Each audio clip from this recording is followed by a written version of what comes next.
welcome to episode 64 of Chew on This, a Nerds United podcast. I'm BJ. Vic. So we are on the eve of the inauguration, and by the time this podcast drops, we will have a new president. Yeah. So we thought we're trying to figure out what kind of episode we should do today. So we thought it'd be appropriate. So this is Chew on This Goes to the Dark Side. It is our what do you want to say? Like our opinions on the best villains and assholes and pieces of shit in movies and TV. That's a good way to put it. That should be a title of a movie. Yeah, totally. So, and these are, in no particular order. There's a pretty random.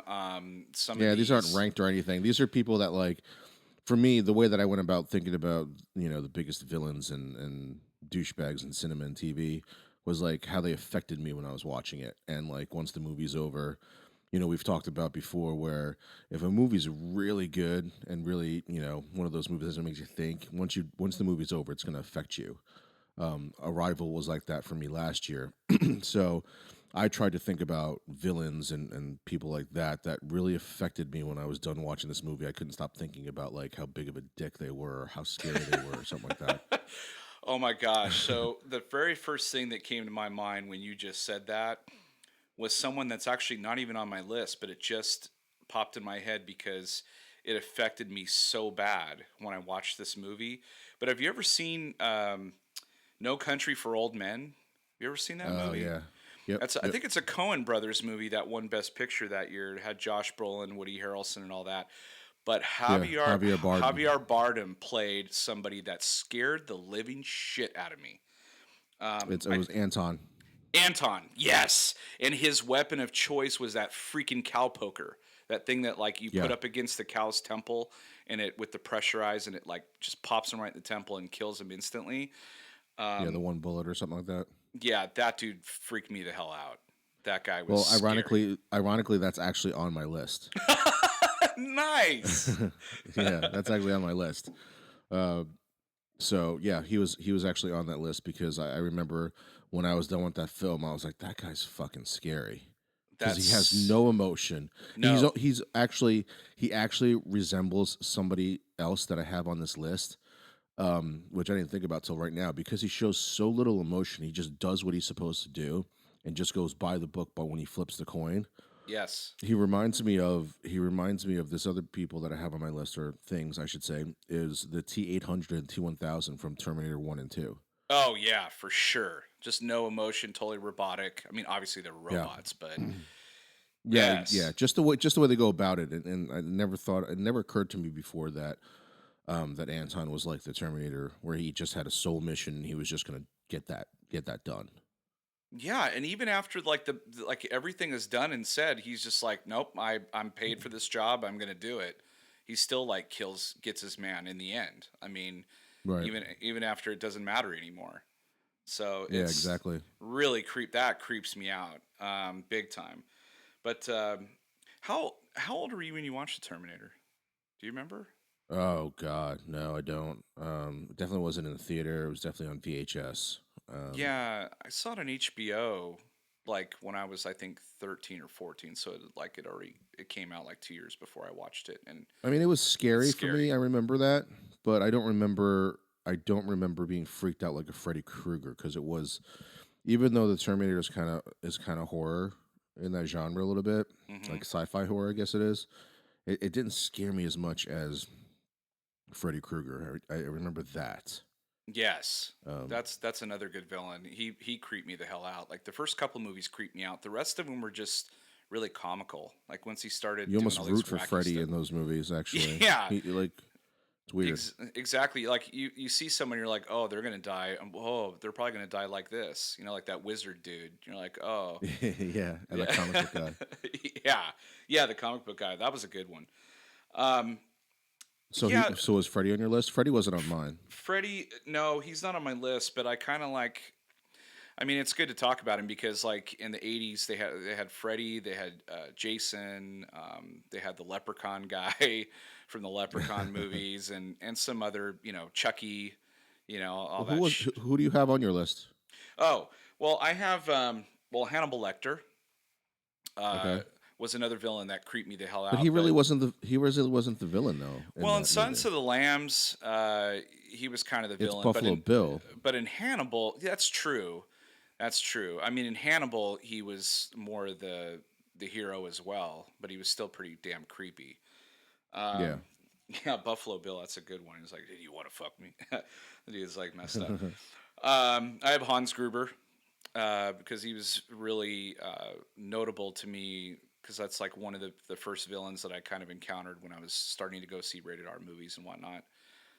So in Die Hard, he was pretty iconic. You know, of course, it's Alan Rickman. Um, I have, believe it or not, I've got Sauron from Lord of the Rings. Really? yeah, yeah, Really? yeah, and it's weird because I remember watching the documentary and they were saying like, they were talking about possibly putting him at the end of the movie of Return of the King, and then they decided they didn't. They just put him as this like eye, but it was creepy. I mean, because like it's unbelievable that the whole villain of the entire thing it really can't go anywhere or do anything. It's just sitting at the top of this tower, but it's controlling everything. It was super cool, Right. and every time you put the ring on, it would show itself and freak him out, So that was pretty well done. Who else? I've got a bunch more on my list, but who do you have as far as like movies are concerned? What do you As have on far your as list? movie goes, I Yeah. have Annie. I have Annie Wilkes from Misery. Oh shit, that's a good one. Yeah, like I remember, there's that sweet, middle-aged woman or whatever, and she is fucking psycho bitch. Like, Yes. holy shit, psycho. And just that movie creeped me the fuck out because of how well Kathy Bates. I mean, I think she won an Oscar for that, didn't she? I think so, or at Um, least nominated. But were you able to keep your eyes open when she took the sledgehammer? Sledgehammer, yeah, but I haven't been able to watch it since. Me neither. I've only watched it once. That was Like, enough for me. I think I've seen the beginning of RoboCop like twice, but I've seen the rest of the movie like 20 times. Oh, the hand being blown off. No, the whole thing is just fucking disgusting to me because Yeah. the way Peter Weller acts that scene as he's just like screaming like crazy, it just freaks me the fuck out. Like the girl in Jaws, in the beginning of Jaws. Oh, I mean, there's yes. nothing there, but it's her cries and her yells that make that scene just horrific. Didn't they? Anyway, so Didn't they say that I have. she broke her ribs at the beginning of that movie? Didn't she? Like the actress. I'm not sure. I think I from know jerking her back and forth, I think they broke her ribs. they did But something, yeah. yeah. Anyway, So I Jaws. also Jaws. have. That's a good one. Yeah, I didn't count it. I left it more towards humans. um, Commodus from Gladiator. Oh, damn, I that's a kind good of one. Yeah. because he was just really creepy and like just fucked up. Um, Joffrey. Well, actually, sorry. Well, I kind of ruined it, but that's from TV. Joffrey from Game of Thrones. Fucking I hated that guy so much. I have him, but I hated Ramsay Bolton more though. Oh, right. I have both of Um, them on there. I guess I'll go with another TV one. Is the Trinity Killer from Dexter? Oh shit, I have that written down too. Y- Yeah. y- um, well, John Lithgow. oh god damn it, he's so good. I think he won. He got it had to have won an Emmy for that. He was so creepy. Yeah, he's played bad guys before in the '80s and early '90s, but by far, the Trinity Killer tops them all. He's so good in that. If you're out there, Dexter is one of those shows where we would definitely be reviewing it if it was on still. Oh my But gosh, if you haven't yeah. saw it, go back and watch it. I mean, the last two seasons aren't great, um, but man, I think they started to go downhill after the Trinity Killer I a little bit. yeah. I mean, I want to say season 6 and 9, somewhere around there. I think the first 5 seasons are still pretty strong, but Yeah, yeah. the season with the Trinity Killer was the best. It was really good. And he was creepy. I mean, how do you go from like a Third Rock from the Sun to like that? It's Well, it's like don't forget he was in. Wasn't he in Ricochet? Some like movie with Denzel. He played I the bad think guy. I he think. might have been. He was also the bad guy in Cliffhanger with Sylvester Stallone. I Right. think that really cheesy Yeah. movie up in the mountains. One Um, one that I know, one that I'm gonna guess you might have on here is, I'm hoping you might have it, but is John Doe from Seven. I do have that. He I forgot what is his name was that though. was like I have Kevin he doesn't have a name. Spacey written down. He doesn't have a name. It's John Doe. You never Yes. know his name. Um, yeah, he was fucking. It's even creepier watching that movie the second time around. I mean, the Well, first time you go through it, it's pretty messed up, even when he's talking to Brad Pitt. But then you watch it the second time around, and all the things that he's actually saying to him, knowing what is coming, is even creepier. yeah, because you know what's going to happen, but then when you watch it again, you kind of like you're bracing for impact again. But like, Yeah, it's that movie's weird because you don't see the villain at all until the very end. Like I think at right, one point you might see them chasing him, but he disappears, or whatever. But you don't see him until the very, very end, and he turns himself in too. They didn't even catch him, so that was right, really exactly. creepy. Yeah, oh, that's a good one. I have Gus Fring from Breaking Bad. He was Oh, okay. he was creepy. He was like this mild mannered dude, but and he owned all those chicken, the like KFC kind of thing. What was it called? It was like not Pollo Loco. Oh shit, I can't remember what his business was called. Something to do with But chicken. yeah, something to do with chicken, and he also had the laundromat and all that stuff. But he was selling meth on the side. But that dude was creepy. And then you saw his backstory, and you saw that he was actually a lot like kind of not meek, but he wasn't like the badass he was then. So like, but some events turned him that way. Um, Right. Such a great character. Did you ever watch Deadwood? No, no. It's one. It's on my list of things like shows I have to go back to, along with 6 Feet Under. Okay, so well, I won't give it away, but the guy that plays Swearingen, he is so freaking good. What's that guy's name? Ian McShane. Ian McShane. He's so freaking good on that show. Uh, do you have? I have the governor from Walking Dead written down too. See, I had a hard time. I was thinking about The Walking Dead, but I had a hard time pulling anybody from there, just because I don't know.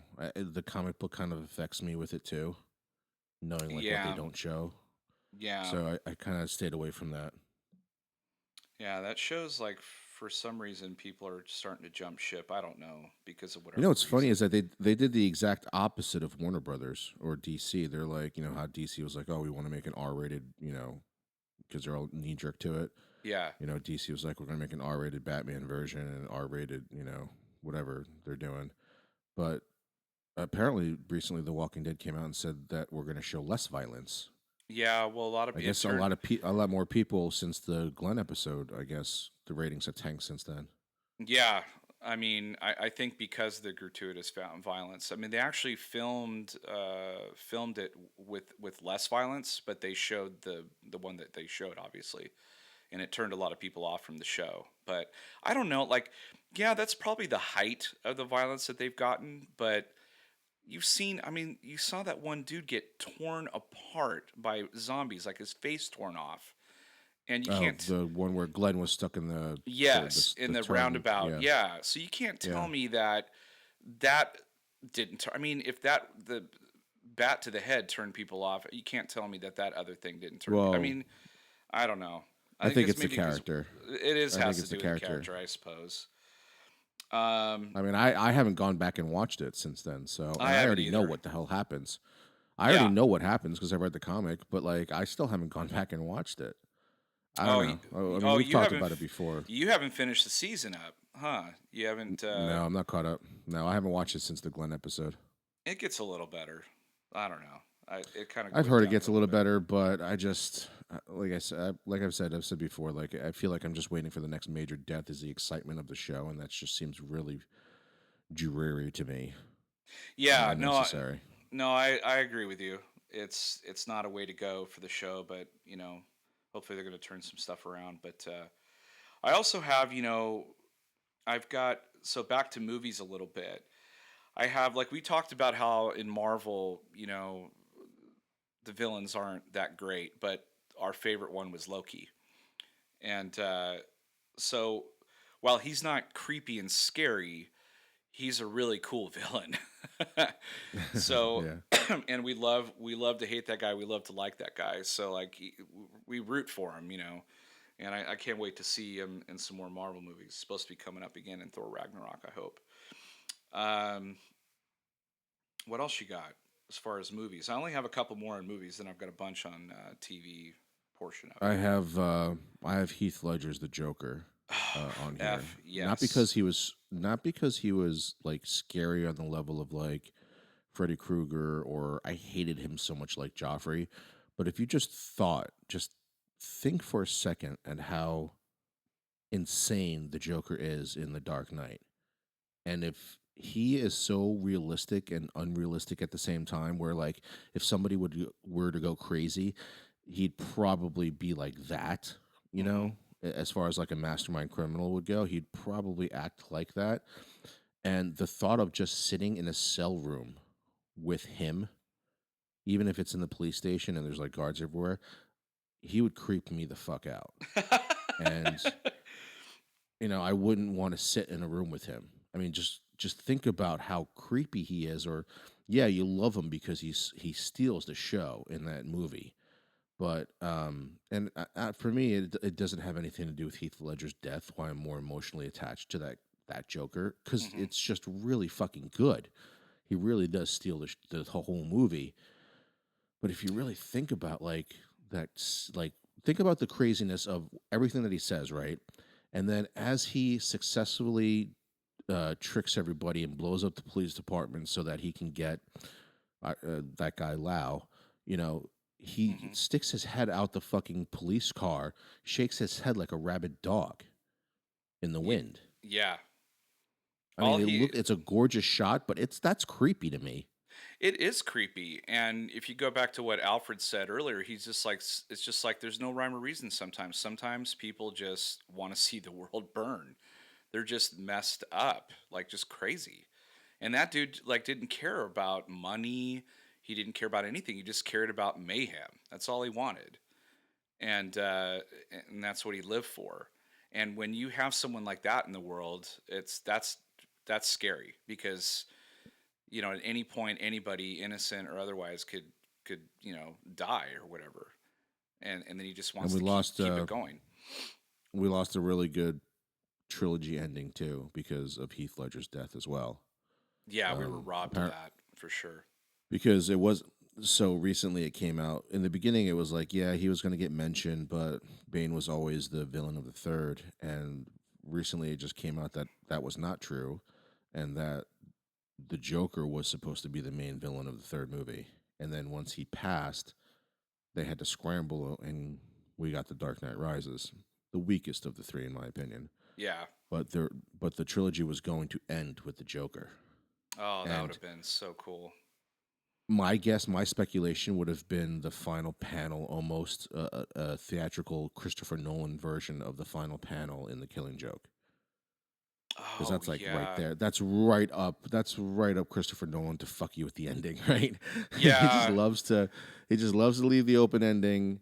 And I really believe that the last panel of The Killing Joke probably would have ended The Dark Knight Rises. that would have been excellent. I've been hearing rumors or reading stuff about the Killing Joke, possibly elements of it being in Affleck's Batman, but I don't know. I mean, there's still a lot of questions about Well, they used it Robin in The and Dark why. Knight too. Yeah, I mean, there's just a lot of questions about why he is the way he is, why he's killing people, why things are the way they are, whatever. And then Well, there's all that wouldn't be The Killing Joke though. That would be a death in the family. that's true, but you know what I mean, they're mishmashing all sorts of things, and it's bothersome. I don't like when they take really important, like really cool storylines, and they tweak it or change it so drastically that it totally takes away the I don't meaning. mind it if it I don't mind if it works, because what Nolan did with the Killing Joke parts of it, and like, because basically he takes the one part of the Killing Joke where he tries to turn Commissioner Gordon. Yeah. He pulls that and tries to use it to convert Harvey Dent. Oh, So that was from the Killing Joke, okay, that would have been interesting. And so because does. he actually says that in the movie. He's like, I think it's when he's hanging upside down and he gives that speech to Batman, and Yes, he's like, he says like, I just want to show you like that if you have one bad day, you're gonna turn into us. Well, that's directly from the Killing Joke. that's true. That's what he was trying to do to Gordon. And we know that Nolan wasn't going to have Batman having sex with Gordon. So, Yeah. right. Yeah. Only if Joel Schumacher took over. Yep. If you were referring to the other Gordon. Right. Exactly. Um, I mean, of course, you can't do a villain list and not include Darth Vader. Um, when I remember watching the original trilogy, I thought of Vader as like the ultimate villain. I mean, he was just scary, just killing people left and right. And then, Lucas kind of like did the prequels and had you look at his background. And then by the end of the third one, I was like, man, you ruined fucking Darth Vader. Like, you made him into this, like, little whiny bitch. And I'm like, really? So it's really hard to go back and watch the prequels now because, I mean, now that we've seen Rogue One, it brought the badass back out of like what Vader is. Like he's very menacing and scary and someone you don't want to trifle with. And So I again, because of when watched Star Wars, I first thought of Vader, but I was never afraid of Vader because I mm, had watched it through and through, and I already know he redeems himself at the end in Jedi. So I was never afraid of Vader. yeah, Being a kid, I always thought he was cool. Which kind of there's like articles out there about like Star Wars, like you know, putting Vader up on a pedestal because he's basically, like how scary could Vader be if you're selling like kids socks of his, you know what I right, mean, like to right. babies. And Rogue One was the first time that I ever saw Darth Vader through like my eyes, and I was like, holy shit, that guy's like bad. Like Yeah. he is vicious, and I never got that because again, when I grew up watching Vader, like I really was robbed of a lot of feelings about Star Wars. Like I never really understood being afraid of Vader. Hmm. I never had an affliction for Boba Fett. Because of the time frame that I saw it in. Right. No, Um, completely agree with you. I mean, imagine you being a kid and you watching something like Rogue One. It would scare the shit out of you. right. I mean, that's scary. You And mean but you mean when Vader goes ape shit? when he goes ape shit at the end, that I Yeah. mean, I'm 40, almost 44, and it freaked me out. I was trying to picture myself in that hallway, going, "Holy fuck, what do you do? You play It dead? was just like you were Do in you?" like Jason Voorhees was coming after you Oh my god, in a hallway. yeah, you're stuck in a hallway with Daredevil, and he's gonna kick your ass. So yeah, that was not. But see, I was 7 when I watched Empire Strikes Back, and that movie to me had a huge impact over all the movies because they revealed that he was the father. I mean, he kicked the shit out of his son, cut his hand off. He was like choking people left and right through the whole movie. You saw his helmet off and his mangled head. I mean, by the end of that movie, I was just like an emotional wreck. I'm like, this dude's fucking crazy, and Yeah, but see, you sat in a theater and watched it all the way right when I through, was right? For 7 me, years old, so it had a yeah, huge impact on me. but for me, it was always in the background. Like Yeah. HBO had always played it, so it was in the background. So I never really sat down and probably watched the entire movie until I was like, In your 11, 20s. 12, or something like Okay. because it was just on TV, leave it there, and then I go play with my Transformers or something. You know what I mean? Like I didn't Right. sit down and actually watch it and pay attention.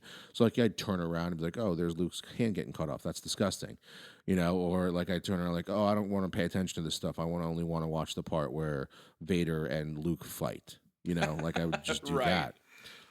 So like I watched it always out of place. So the emotional attachment to a lot of things like were robbed for me.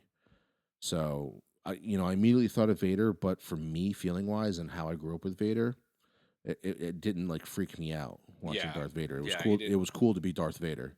Yeah, he didn't have that impact. I know, and now Darth Vader's cool, but and scary at the same time. So I don't know, but So before we go on, I just want to tell everyone out there again that we are on Patreon, which is a great website for artists such as us or all kinds of different artists.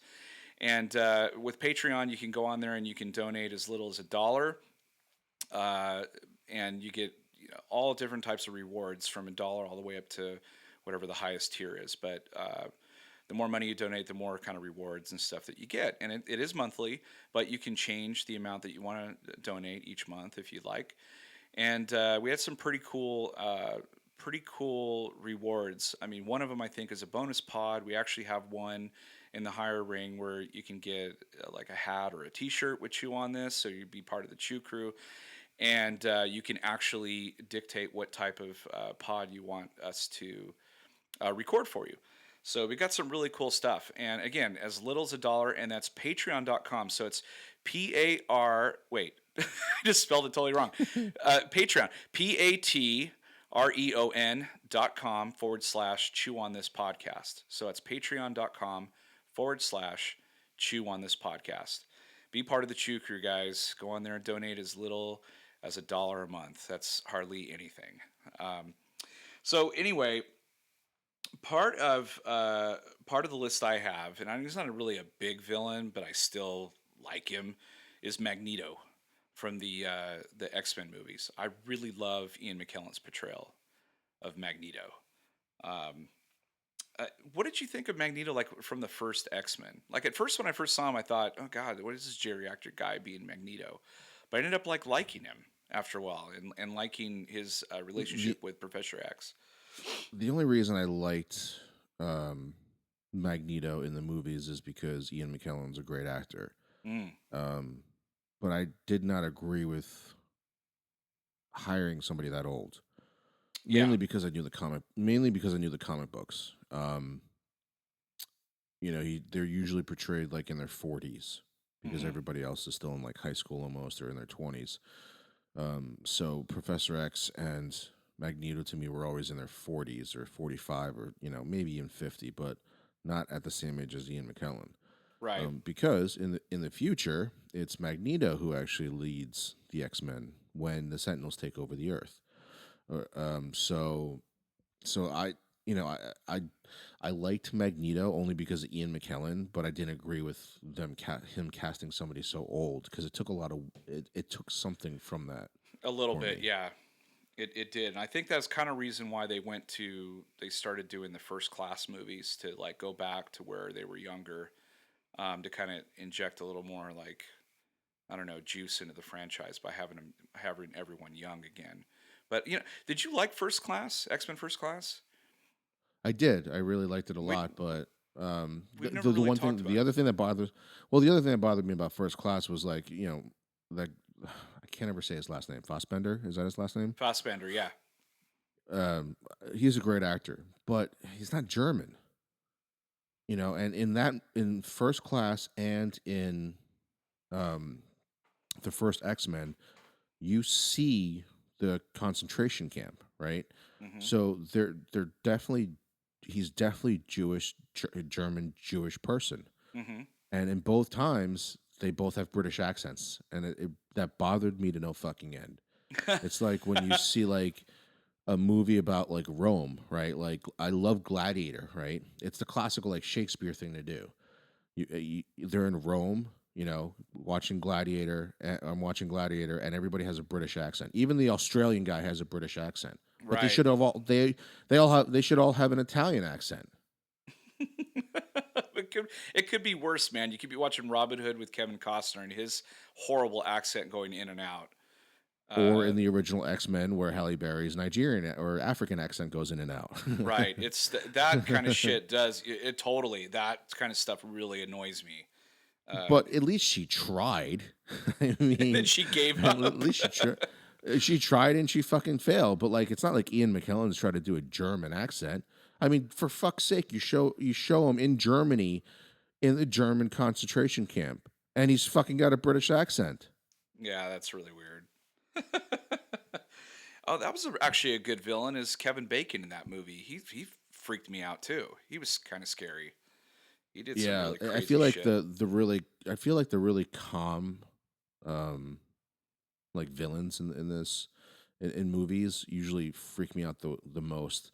I didn't get freaked out by this, but I can't remember his name. He was in Inglorious Bastards. He was the German, the Oh, Nazi in Christopher Inglorious. Waltz. Oh, that Yeah, whole scene he in was.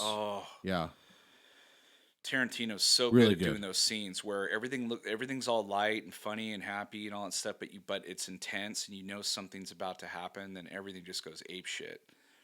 Right.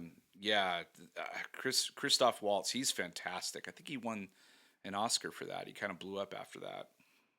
Yeah, He's a really great great in that actor. movie. Yeah, I also have Voldemort. Even What are you 6? well, he's kind of creepy. I mean, when he pops up in Goblet of Fire, he kind of freaked me out a little bit. And then after that, he kind of really didn't anymore. I don't know. I wasn't that freaked out about him after that. But He's definitely a big name villain, but like for me, it didn't creep me out. It didn't really affect me like after watching the movie. yeah, Even when he showed up, what was it? Uh, Ralph Fiennes was the first. Rafe Fiennes' first portrayal is the Goblet of Fire, right? yes, I mean, he did a great job in it. He's fucking Voldemort to me. I don't know. It just doesn't. It didn't creep me out as much as somebody else like Annie Wilkes. Annie Wilkes yeah. freaks me out a lot more. For sure, for sure. I don't really have anything much more What on about movies, TV? Did but you did you do all the TV? yeah, TV. I have. Did you ever watch that show, Prison Break? I don't know if you ever watched that. No, But it's no, I it's. didn't. I never watched it until it finished, and then somebody was like begging me to watch it on Netflix, so I did. Really dug it. I mean, especially the first couple seasons, and then it gets like kind of ludicrous the things that happen, but I still enjoyed it for what it was. But there was a guy on that show. He went by the name Teabag, of all things. And yeah, and he creeped me the fuck out because he was like in the prison with them, and he would be the guy that would, you know, see the fresh meat come in and he'd grab them and like that would be his bitch pretty much. And he had his pocket turned out and his little bitch would be holding the pocket as he walked around, kind of like a leash, you know, and it was creepy. The guy was totally creepy. And then after a while, like if you watch the show, he kind of they integrate him into the gang a little bit, but he's still an asshole. Um, you got to watch that show when you get a chance. I know that they're reviving it next year or this year It's as like still on Netflix, I think. yeah, it is. I think they're reviving it for like a mini series this year, so I'm really excited. And I think that's why Captain Cold disappeared from Legends of Tomorrow because he's the lead, and his brother's Heatwave is also in it, but I don't know how much he's in it. So, and then Lori from Walking Dead plays the female lead. So they're all. I'm Okay. excited. I can't wait to see that. But if you watch that show, let me know because it's super cool. Um, who else do you have on TV? I got a few more on TV, but I imagine you might have the same ones I do. I actually have more movies. It's actually funny bring up Prison Break, but I had a tough time with this one because I didn't know which one I hated more. But I forget their names. The head security guy at the prison for um oh shit, I'm drawing a blank with Morgan Freeman. Shawshank Redemption. I Oh had shit! Yes. the head security guard and also the I, I got Harry Potter in my mind. I want to say headmaster, but that's not right. The The warden. yeah, the warden Okay. and the head security, the head officer Now were the he two did. that I couldn't stand. He was cooking their books or doing their tax fraud or something for them, Right. wasn't he? But It he first started with the security guard. but he was screwing him. He left some evidence behind to screw them over when he escaped, though, right? It was something like He didn't that. leave any. He didn't. He stole all the evidence He stole the and evidence. That's basically right. swapped it out. Right. Yeah, that was good. Oh, that movie's so good. What about the security Yeah. guard? There's also security guard in the Green Mile. That was a real dick. Oh, And right, that little fucker. yeah, he didn't put the sponge on the guy's head when he got electrocuted, so he Yeah. got fried big Oh, I time. hated that guy. Yeah, Yeah, like and then he turned into a weirdo in real life. Oh yeah, he married like a 16-year-old or something, didn't he? 18, whatever her I name think they're is. divorced now, but yeah, he was like in his 50s and she was like in her she was teenager. That's Whatever. crazy. Yeah. But yeah, I hated him in He's a villain in Grimoire. real life. Yeah. um so you had Joffrey before, which that's a great one because he was such an asshole. Like he was like so twisted. I don't think he like I think the books described him as he didn't sleep with women or anything. He wasn't really that interested. He was more interested in torturing and bringing pain to people. Um, Yeah. but I also hated Ramsay Bolton. I hated that guy. Like he took what's his name and like cut his dick off and like Right. tortured that guy, turned him into Reek. That I hated that part in Game of Thrones. I'll never go back and watch that. But he really got his at the end, with the dogs eating his face. Spoilers. It was fantastic. Yeah, Um, fuck that guy. yeah, totally. I have, so we talk a lot about the Flash, and season one I thought was so fantastic. I really hated the Reverse Flash. I thought they did a really good job with the Reverse Flash. Now, consequently, Hmm. there's just tons of speedsters. But that first season, I thought that villain was very solid because it was like pretty much the yin and the yang. It was the opposite, or whatever you want to call it. What would you call that? His doppelganger, his opposite, his opposite. So you had, a guy that was trying to be a hero, being a speedster, and another guy creating mayhem. Yeah, Right? It was an asshole. hence the name Reverse Flash. Yeah, yeah, I know, right? Now I look at that and I'm like, that's a really bad name. Opposite of you. Um, who else do I have?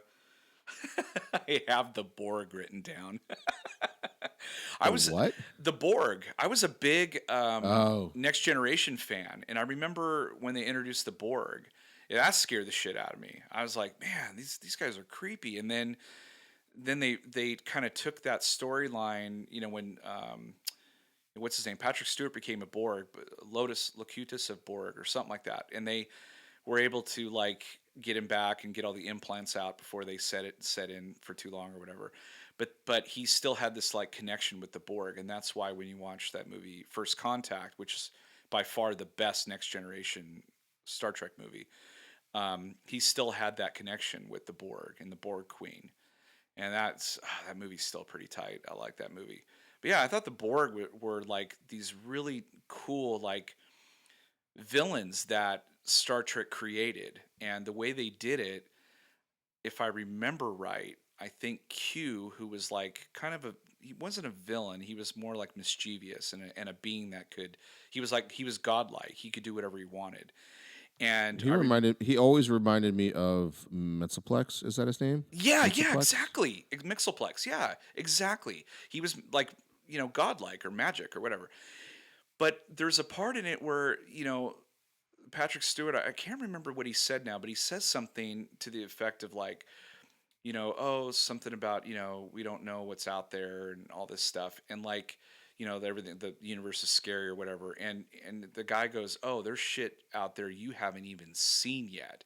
And he transports like them far into the universe somewhere where the Borg exist. And then the Borg like teleport in there and they like defeat him. But then all of a sudden they can't defeat him because they've assimilated and they can't like they when you shoot them a few times with laser beams they figure it out and then they create a force field, whatever, they adapt. And then he's like, oh shit, okay, you're right. And then Q like makes him disappear and sends him back to the regular universe, and he's just like, yeah, you haven't seen anything yet. And that what that does is it triggers the Borg to like want to seek out the humans at that point to assimilate them because that's a new species they've never met before. So I thought the Borg was a genius. Really good villains. And then they used them way too much later on, but whatever. That's pretty much Star Trek for you. What else? What do you have on your list? Because I think I'm almost tapped out. I so I have one that's kind of funny now, being almost 30 and you're over 30. But the one I have on there was from my childhood, and it was Mumra from Thundercats. All right, well, all right, if you watch the cartoon now, it's pretty cheesy, right? But as a kid watching that show, right? Mumra is a fucking dead person. He's basically a zombie, right? Mummy, And yeah, Mumra. he's in that creepy fucking pyramid where he's been buried for years. And then like when he transforms, his bandages come off and shit. And you know in like real life that stuff's not as like chiseled. It's probably all fucking gross and shit. Like you could see his liver. Or actually he Yeah, wouldn't have a liver. He actually wouldn't have a liver because all his organs would have been all the taken out organs through would his be fucking removed. Yeah, right. So but like that creeped me out, like the whole his bandages falling off. I, if I Mumra. go back and watch it, yeah, if I go back and watch it now, you're like, oh god, you were such a pussy because Yeah. it's so stupid. But Well, I have Skeletor on my list because I remember being creeped out by that dude when I was Skeletor's a kid. worse. Skeletor's Yeah, worse. yeah. His voice is fucking like I think if I met Skeletor in real life with that same voice, I'd fucking keel over like dying laughing. He'd probably kill me and I wouldn't even know it because I'd be Killed laughing from so fucking hard at laughter. his voice. Like he was like Mike Tyson before Mike Tyson, you know what I mean, with the voice. Because like Mike Tyson's like the baddest guy on the planet back then, but he had this like really like weak voice. Yeah, That's Skeletor.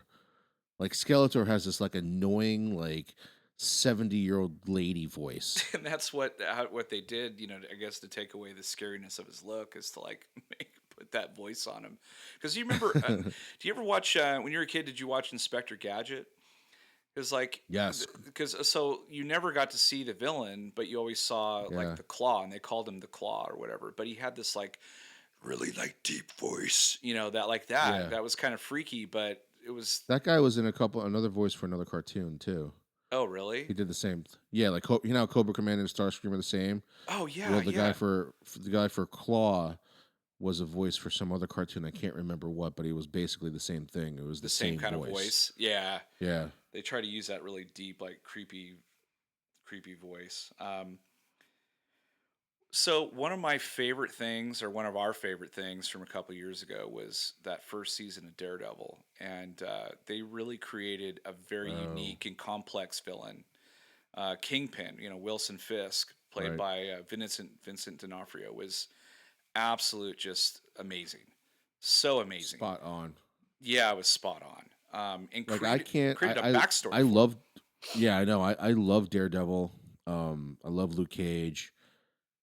Even though I would love to see them in the Marvel universe, I'm kind of apprehensive about it. Hmm. But I fucking so see Carlton Fisk. I so see Vincent D'Onofrio in Spider-Man: Homecoming. I'll I fucking know. lose it. I swear to God. I If he wish shows they up would. in Spider-Man, oh my God, I'm gonna lose it. He fits. He really fits in that universe. And he's one of Spider-Man's greatest villains. So I mean, but I don't think it's going to happen. We can only hope and No. wish, but they're kind of really separating those things out, unfortunately. But we do have.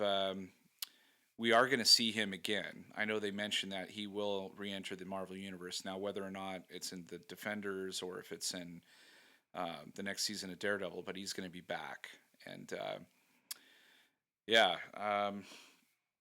Yeah, that was a that's good one because Marvel doesn't have a lot of great villains, and I would think other than because like Loki is more there for charm, yeah, But as for far as sure. complexity goes, Fisk is way more complex than Loki, just because it's a TV show and they give you all that opportunity to build that story. But D'Onofrio is so good; he deserves to be on the big screen.